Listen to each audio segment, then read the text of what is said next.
Assalamualaikum.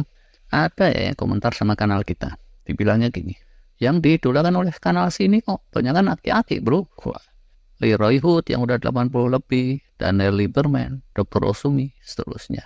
Wah, ini yang gak gitu juga sih sebenarnya. Bukannya kami ini mengidolakan aki-aki tapi gimana wong yang ahli-ahli dalam soal kesehatan holistik itu yang mereka-mereka itu ya. Mereka lah jadinya yang kita bahas. Terus ditanya lagi tuh, emangnya nggak ada yang penampilannya bening tapi ilmunya dalam? Itu pertanyaan yang menggelitik juga ya. Ini kan udah tahun 2023 toh. Untuk menjadi doktor atau profesor yang ahli, nggak mesti harus nunggu sampai tua. Tapi Dr. Sinclair, Walter Longo, itu kelasnya belum aki-aki loh. Tapi ya tidak masuk kelompok bening juga sih, kecuali kalau menurut emak-emak tertentu. Walah. Nah terus kemarin nih ya, saya dengerin sharingnya Dr. Conlon. Pikir juga tuh. Kebanyakan ya orang Indonesia yang pada fokus ke soal kesehatan holistik itu belum pernah dengar tuh soal Dr. Nicola Conlon. Tapi beneran ini asli. Pas dia nerangin soal NAD, NAD plus, NADA, saya jadi lebih gampang paham ya. Pikiran saya tuh jadi bening gitu. Padahal waktu dengar penjelasannya David Sinclair, itu pikiran saya itu masih rada putek. Susah dipahami kan NAD itu. Hasilnya ya kemarin itu kita udah sharing soal NAD.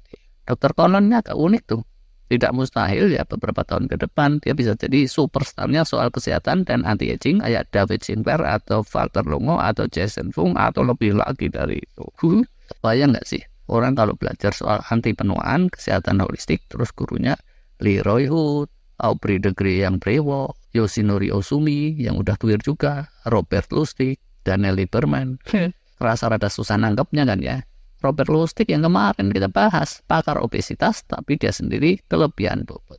Yoshinori Osumi ahli soal fasting autophagy yang konon bisa bikin mudah kembali, tapi dia sendiri sepuh.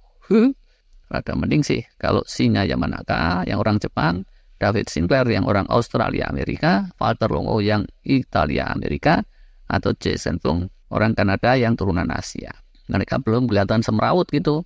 Ya, tapi kalau yang lebih mending dari itu, bagi banyak orang mungkin belajarnya itu sama yang kayak Dr. Nicola Conlon ini. Yaitu karena ilmunya nggak kaleng-kaleng, jangan mikir kemana-mana. Yuk, mending kita ulas aja. Siapa tahu perkiraan kita ini benar, nggak lama lagi dia bisa jadi selebritis kesehatan. Bukan seperti Aki Leroy Hood yang lahirnya 1938, Dr. Conlon ini lahir di Inggris, umurnya masih 30-an. Di situs atau wawancara, dia nggak pernah ngaku tuh soal umurnya. Tapi hasil cek and recheck kami, lahirnya itu 1986 atau sekitar 1987. Lulus kuliahnya ilmu fisiologi tahun 2008. Terus lulus master 2009 di bidang kedokteran dan biologi molekuler. Habis itu 2010 ngambil program doktor PhD di bidang fisiologi lagi dari Universitas Newcastle, Inggris. Terus lulusnya agak lama karena keburu hamil, punya anak. Seterusnya, dan saat lulus PhD itu apesnya dia keburu pisah dari pasangannya, ya udah terus jadi single mother sampai sekarang. Jarang nih ya dokter muda terus fokusnya ke soal penuaan. Jarang juga kalau dokter tua urusnya pemudaan. Walah, tapi ya di Newcastle itu ada pusat riset soal penuaan yang bisa dibilang terbesar se-Eropa. Konon Dr. Conlon itu di sana terus dibujuk oleh tokoh penuaan anti-aging yang cukup terkenal sedunia, namanya Dr. Aubrey de Grey. Dan dia terus terpikat, ya udah nyemplunglah dia ke situ ke soal anti penuaan, anti-aging. Sempat kerja sana sini, yaitu terus gemes sama dunia farmasi yang cenderung lamban dalam menemukan obat atau suplemen baru, dan cenderung mengabaikan yang murah-murah, cenderung nggak mau mengurus barang yang nggak bisa dipatenkan. Jadi, ujungnya dia terus bikin bisnis sendiri, jadi CEO-nya, dan di Inggris sana mestinya lumayan terkenal tuh kalau sekarang. Sedangkan kalau di Garut kita nggak tahu tuh. Yang terkenal kemungkinan itu domba sama dodol. Apa tuh ini? Terus minggu ke Garut segala. Punten ah. Selain dari sisi keilmuan mumpuni, Dr. Conlon ini, sisi bisnisnya ternyata juga lumayan. Terus, dalam menjaga kebugaran fisik, disiplinnya itu luar biasa juga. Setelah kemarin kita udah bahas kesehariannya Dr. David Sinclair dan Walter Longo, Leroy Hood juga, kapan-kapan kayaknya bisa tuh kita ulas kesehariannya Dr. Conlon. Kayak atlet beneran tuh dia. Jadi bagi kaum mendang-mending, gak usah lah mikir untuk niru-niru sama dia, bakalan susah. Cuma dunia bisnis dan dunia ilmiah tuh ya punya stereotype gitu ya. Kalau yang tampilnya itu profesor yang agi-agi tadi, itu jasnya melorot pun, rambutnya semrawut, ngomongnya kayak sambil ngemut permen, itu nggak apa-apa. Orang tetap aja akan menyimak sharing-sharingnya dengan seksama dan fokus untuk menyerap ilmunya. Sebaliknya, kalau yang tampil itu ibu muda yang atletis kayak Dr. Konlon, widih, tantangannya itu ternyata luar biasa.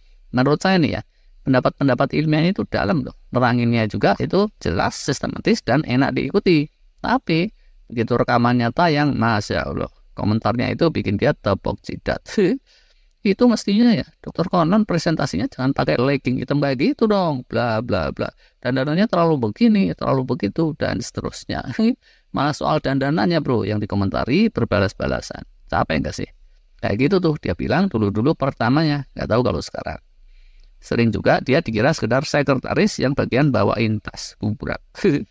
Kita lihat aja lah nanti gimana perkembangannya. Yang jelas berkat dengerin sharingnya dia, sekarang saya jadi lebih ngerti soal NAD. Kunci itu untuk awet sehat, awet muda, memperlambat keusuran. Kemarin udah kita sharing juga, kapan-kapan bisa kita lanjut lagi.